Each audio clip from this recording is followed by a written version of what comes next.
Salut, c'est encore le frère Dioveni. Aujourd'hui, j'aimerais que l'on échange, que l'on médite, que l'on se pose des questions sur le thème « L'amitié avec Jésus, une assurance pour les temps difficiles ». Avant de commencer, j'aimerais déjà dire que cette méditation, ce questionnement ou cette réflexion vise à attirer notre attention sur l'importance d'une amitié particulière avec le Seigneur Jésus. L'amitié, c'est quoi? L'amitié est le sentiment d'affection entre deux personnes. C'est l'attachement, la sympathie qu'une personne témoigne à une autre personne. Vous savez, dans la vie, le choix de ses amis ne se fait pas au hasard. C'est généralement en fonction d'un intérêt spécifique, d'un privilège ou de certaines facilités qu'on espère avoir de quelqu'un qui pousse à nouer avec lui une amitié. Il en est de même avec Jésus-Christ. La parole de Dieu nous dit dans Isaïe 9, du verset 5 au verset 6. « Car un enfant nous est né, un fils nous est donné, et la domination reposera sur son épaule. On l'appellera admirable, conseiller, Dieu puissant, Père éternel, prince de paix. » Considérant toutes ces qualités, il y a donc tout intérêt à faire amitié avec Jésus. Or, la parole de Dieu nous dit, dans Proverbe 8, du verset 17 au verset 19, « J'aime ceux qui m'aiment et ceux qui me cherchent me trouvent. Avec moi sont la richesse et la gloire et les biens durables et la justice. Mon fruit est meilleur que l'or pur et mon produit est préférable à l'argent. » C'est dire que le Seigneur n'accepte pas aussi faire amitié avec une personne qui ne l'intéresse pas. Il est donc important de poser des actes qui attirent son attention pour qu'il t'accorde sa bienveillance. Ainsi, pour faire amitié avec Jésus, il faut poser les actions remarquables qui témoignent un amour singulier avec lui. Celui qui aime Jésus adhère à la foi en lui, il reçoit sa parole et la met en pratique. Il se distingue en faisant ce qui lui est agréable. Dans le passage de Jean 11, du verset 1 au verset 11, il ressort clairement qu'une famille avait su nouer une amitié particulière avec Jésus. Il s'agit de la famille constituée de Lazare, de Marthe et Marie. Ils vivaient tous à Béthanie. Nous voyons ici que chacun membre de cette famille avait témoigné sa foi envers Jésus-Christ. Parlons un peu de chaque membre de la famille pour voir à quel niveau ils ont témoigné leur amour particulier par des actes envers le Seigneur Jésus-Christ. Lazare, commençons par Lazare. Lazare parlait de Jésus aux hommes et lui amenait beaucoup de disciples.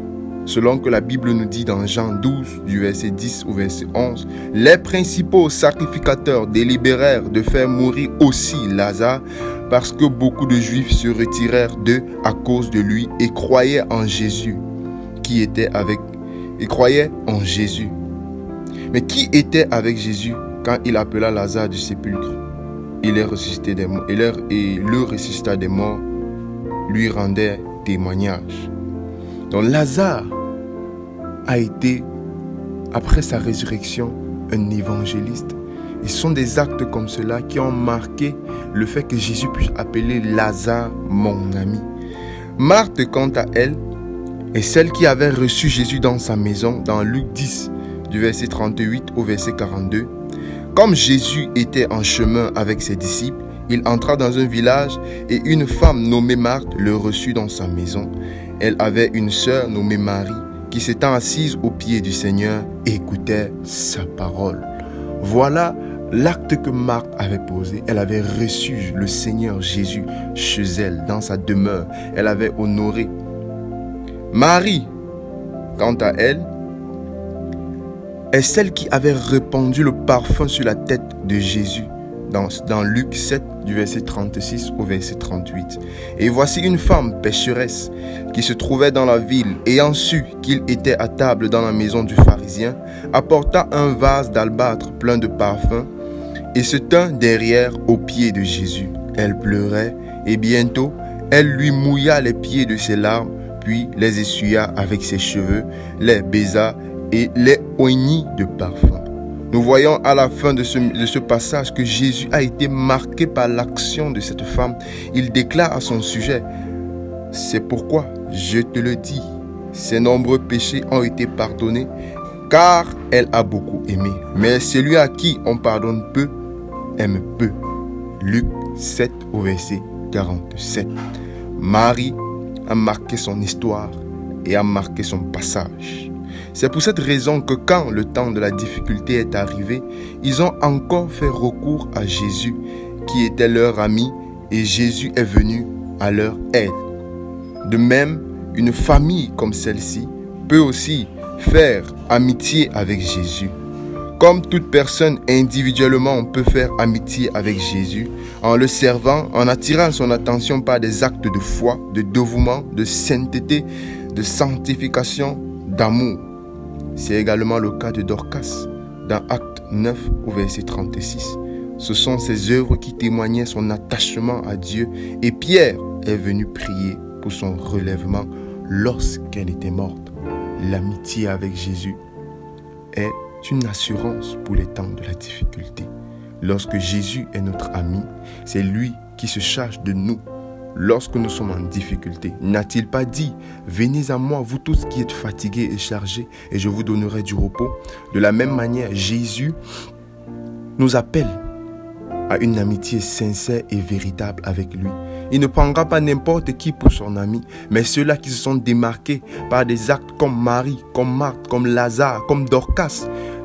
Des personnes comme ça qui se sont démarquées par leur amour, qui sont démarquées par des actes d'amour, des actes de foi, des actes de sainteté, de pureté, de préservation de leur nature. Jésus est un ami fidèle. L'amitié avec Jésus est une assurance pour les temps difficiles.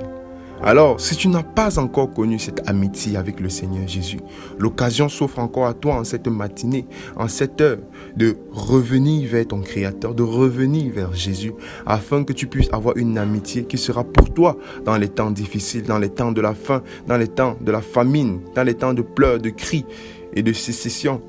Dans ces temps, il sera pour toi une assurance pendant les temps de difficulté. Alors, humilie-toi par la repentance et la conversion et deviens dès aujourd'hui, par la mise en pratique de la parole de Dieu, ami de Jésus, ce qui sera pour toi une assurance pendant les temps de difficulté.